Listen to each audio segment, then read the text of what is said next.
नमस्कार मित्रांनो, तर आज आपण पाहणार आहोत इयत्ता 11वीच्या चिटणीसाची कार्यपद्धती या विषयाचे प्रकरण दुसरे, संयुक्त भांडवली संस्था. या प्रकरणाचा स्वाध्याय भाग 4.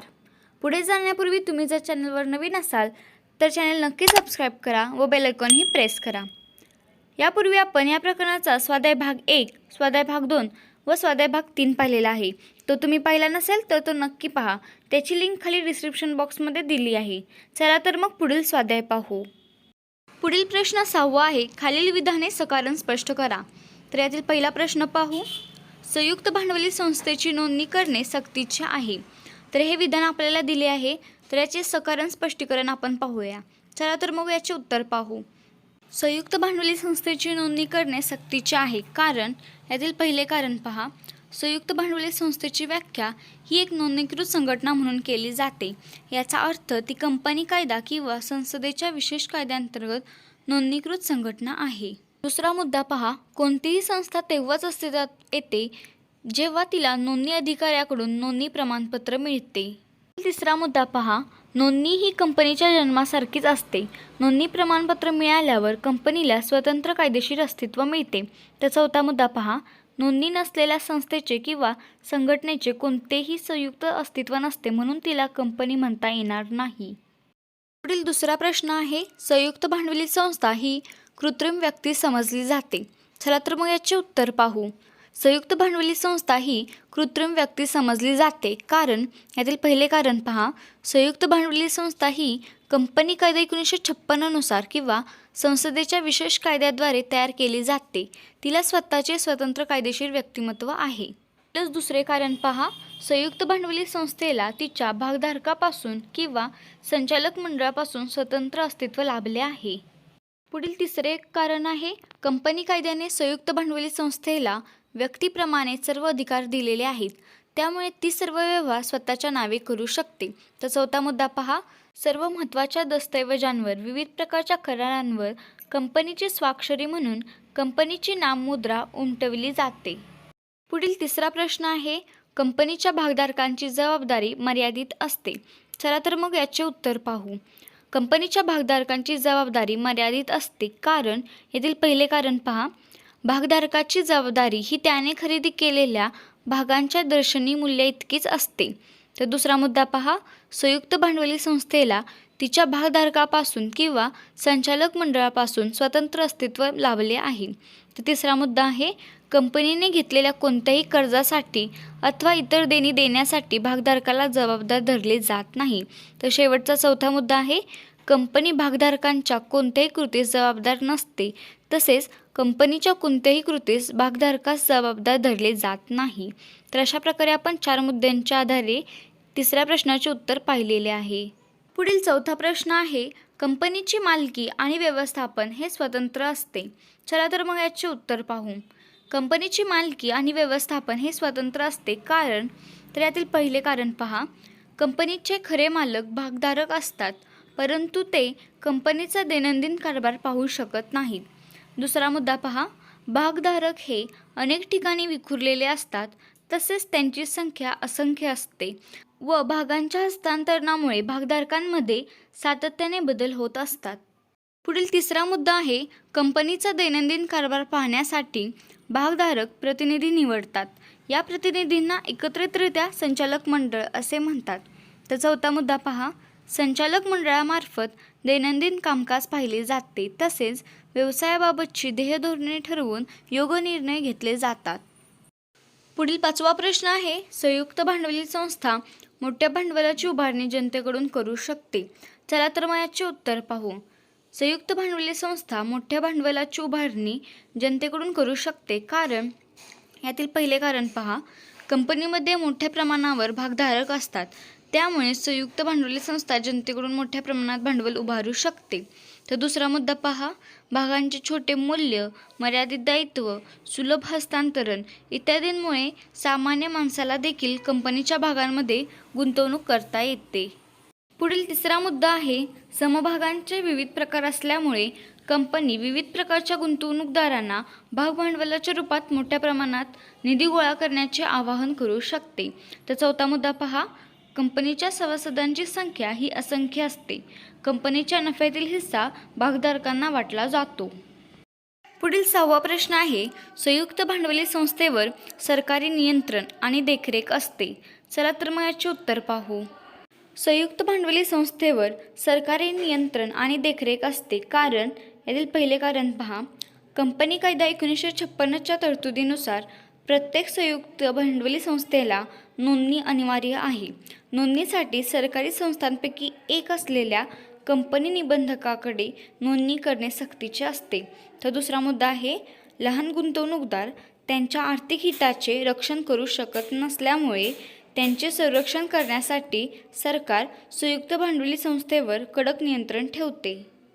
पुढील तिसरा मुद्दा आहे, प्रत्येक कंपनीने कंपनी कायदा 1956 मधील तरतुदींचे पालन करणे आवश्यक असते.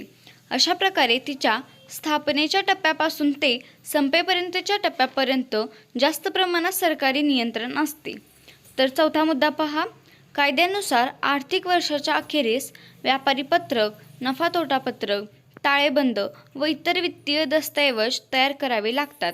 यापैकी कोणत्याही नियमांचे किंवा तरतुदींचे पालन न केल्याने मोठ्या रकमेचा दंड सरकारकडून आकारला जातो. पुढील प्रश्न 7वा आहे, खालील प्रश्नांची उत्तरे लिहा.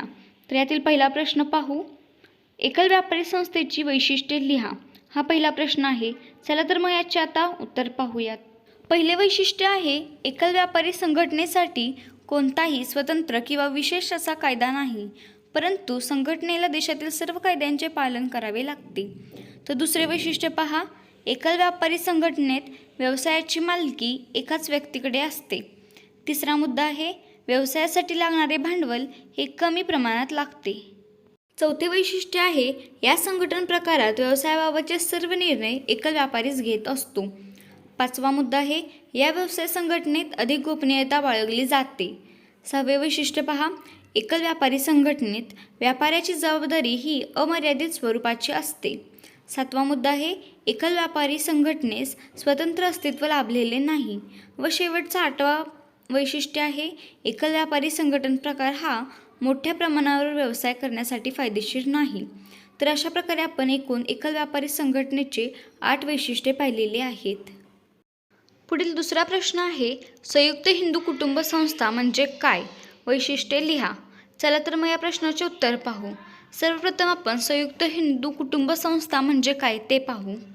जेव्हा संयुक्त हिंदू कुटुंबाचा व्यवसाय वंशपरंपरागत चालविला जातो त्याला संयुक्त हिंदू कुटुंब संस्था असे म्हणतात. दुसरे आहे वैशिष्ट्य पाहूया त्याची. संयुक्त हिंदू कुटुंब संस्थेची वैशिष्ट्ये पुढील प्रमाणे आहेत. त्यातील पहिले आहे, संयुक्त हिंदू कुटुंब संस्थेमध्ये कुटुंबात जन्माला येणारे प्रत्येक मूल त्या संस्थेचे सभासद असते. पुढील दुसरे वैशिष्ट्य आहे, कुटुंबातील प्रमुखास कर्ता म्हणून ओळखले जाते. तिसरा मुद्दा आहे, कुटुंबातील इतर सदस्यांना सहकर्ते किंवा सहसदस्य म्हणून ओळखले जाते. चौथा मुद्दा आहे, किमान व कमाल सभासद संख्येवर कोणतीही मर्यादा नाही. पुढील 5वे वैशिष्ट्य आहे, कर्त्याची जबाबदारी ही अमर्यादित असते. व शेवटचे 6वे वैशिष्ट्य पहा, कर्ता हा व्यवसायाचा प्रमुख असल्यामुळे त्याचे व्यवसायावर संपूर्ण नियंत्रण असते. तर अशा प्रकारे आपण संयुक्त हिंदू कुटुंब संस्था याची एकूण 6 वैशिष्ट्ये पाहिलेली आहेत. पुढील तिसरा प्रश्न आहे, भागीदारी संस्थेची वैशिष्ट्ये लिहा. चला तर मग याचे उत्तर पाहू. भागीदारी संस्थेची वैशिष्ट्ये पुढील प्रमाणे आहेत. त्यातील पहिले आहे, भागीदारी व्यवसायाची सुरुवात कमीत कमी 2 किंवा अधिक व्यक्तींच्या करारातून होते. पुढील दुसरे वैशिष्ट्य आहे, भागीदारी संस्थेतील भागीदारांची देयता ही अमर्यादित तसेच वैयक्तिक आणि सामूहिक असते. तर तिसरे वैशिष्ट्य पहा, व्यवसायासाठी लागणारे भांडवल हे भागीदारांकडून जमा केले जाते. पुढील 4थे वैशिष्ट्य आहे, भागीदारी संस्थेला भागीदारांपासून स्वतंत्र अस्तित्व नसते. 5वे वैशिष्ट्य पहा, भागीदारी संस्थेतील कोणत्याही भागीदाराला आपली आर्थिक हितसंबंध इतर भागीदारांच्या संमतीशिवाय दुसऱ्या कोणत्याही व्यक्तीला हस्तांतरण करता येत नाही. तर 6वा मुद्दा आहे, सर्व भागीदार हे व्यवसायाचे सामूहिक मालक समजले जातात. तर 7वा वैशिष्ट्य आहे, भागीदारी संस्थेमध्ये मालकी हक्क आणि व्यवस्थापन यामध्ये वेगळेपणा केला जात नाही. 4था प्रश्न आहे, सहकारी संस्था म्हणजे काय? तिची वैशिष्ट्ये लिहा. चला तर मग याचे उत्तर पाहू. सहकारी संस्था हे व्यक्तींचे ऐच्छिक संघटन आहे.